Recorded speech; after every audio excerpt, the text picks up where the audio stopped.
In this video, I'm going to do something a little different. I'm going to explain a topic that's related to computer security, but also hacking things like arcade games and things. And it's a topic that a lot of people who even do computer security don't actually understand very well. So I wanted to explain it as simply as I can so everyone can understand what this is. So one of the most misunderstood topics in technical computer security is that of a buffer overflow. And at its core, a buffer overflow is a super easy concept. The problem is there's all kinds of different buffer overflows and people throw around the terminology, and if you don't understand the base of what it means, you get confused and you don't understand the different types. But at its heart, buffer overflows are very, very simple. The idea is that in a computer program running, you have what's called a virtual memory space. And that's memory. It's a bunch of storage locations, and on most computers, there are 8 bits per location, and each of those locations is addressed. You have address 0, address 1, address 2, address 3, address 4, address 5, so forth and so on. And when you store data, that data is given an address. And when you read and write to that data, you access the address.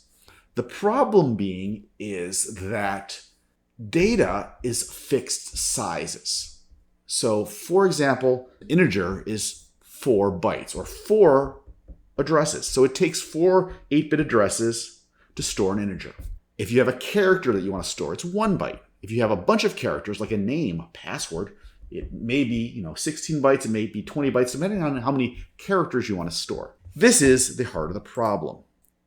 When data is taken into a computer program and the programmer doesn't carefully validate the sizes of data coming in to the sizes allocated for it, then the data can overflow its storage into other nearby variables and change their contents, and thus changing the actual program in ways that were not intended by the programmer. And if the attacker can control that, they can do some serious damage. And that is a buffer overflow. For example, let's take a look at this very, very simple C program. We have what's called a function. A function is just a little piece of code that does something for us. Check password. And basically it gets from your typing a password. And then it checks if the password is equal to this. That means your password is checked, otherwise it returns 0. So here is a piece of vulnerable code. You have an integer. It says auth OK, that we will check to see if the password was OK. And we have storage for the password. And notice this integer location is, this auth OK is an integer, so it's 4 bytes. And this password is 16 characters, so it's going to be 16 bytes of storage.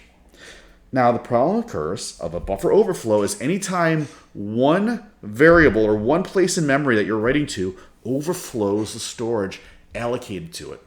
And it overwrites something else that it shouldn't be able to overwrite. In this case, this program has a bug that allows us to overflow the allocation of password, and we actually overwrite in this auth OK variable. So if you look at the code, it says, please enter secret password, check your password. If auth OK is 1, it will say you got access, or wrong, try again. Okay? So let's try to run that. Let's just do this. We're just going to echo hi there to the program, simple O.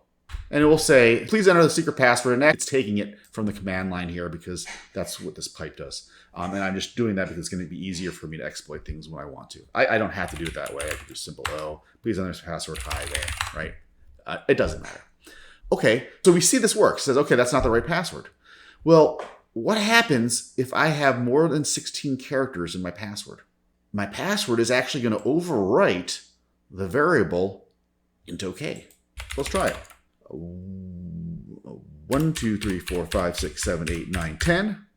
1, 2, 3, 4, 5, 6. Let's just do 16. And it's not going to overwrite because it's exactly the right length. It says wrong, try again. Let's do one more character than that. Boom. That is certainly not the right password. But it says, yay, you get access. Because what happened is we overwrote the bounds that was allocated to this buffer, and we actually changed the value of auth OK from 0 to something that's not 0. So it changed it so it's no longer 0. It's actually a positive number, and then we get access. Now, this is a toy problem, but you can see the problem here.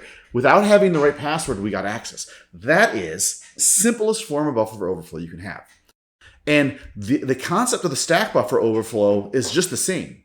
You're overwriting data here, but eventually, if you write enough, there's some metadata that the compiler puts in there for you that is used to control the program flow.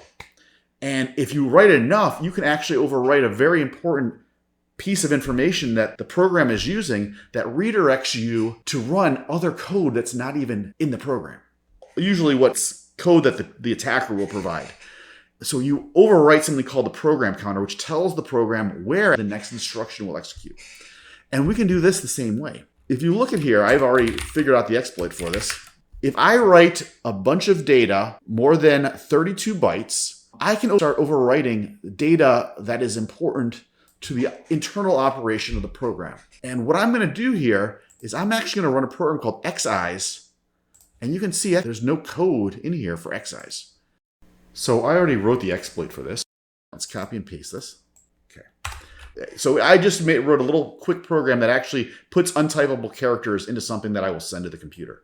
So you can see I'm putting this program xeyes in there, and that's part of my input.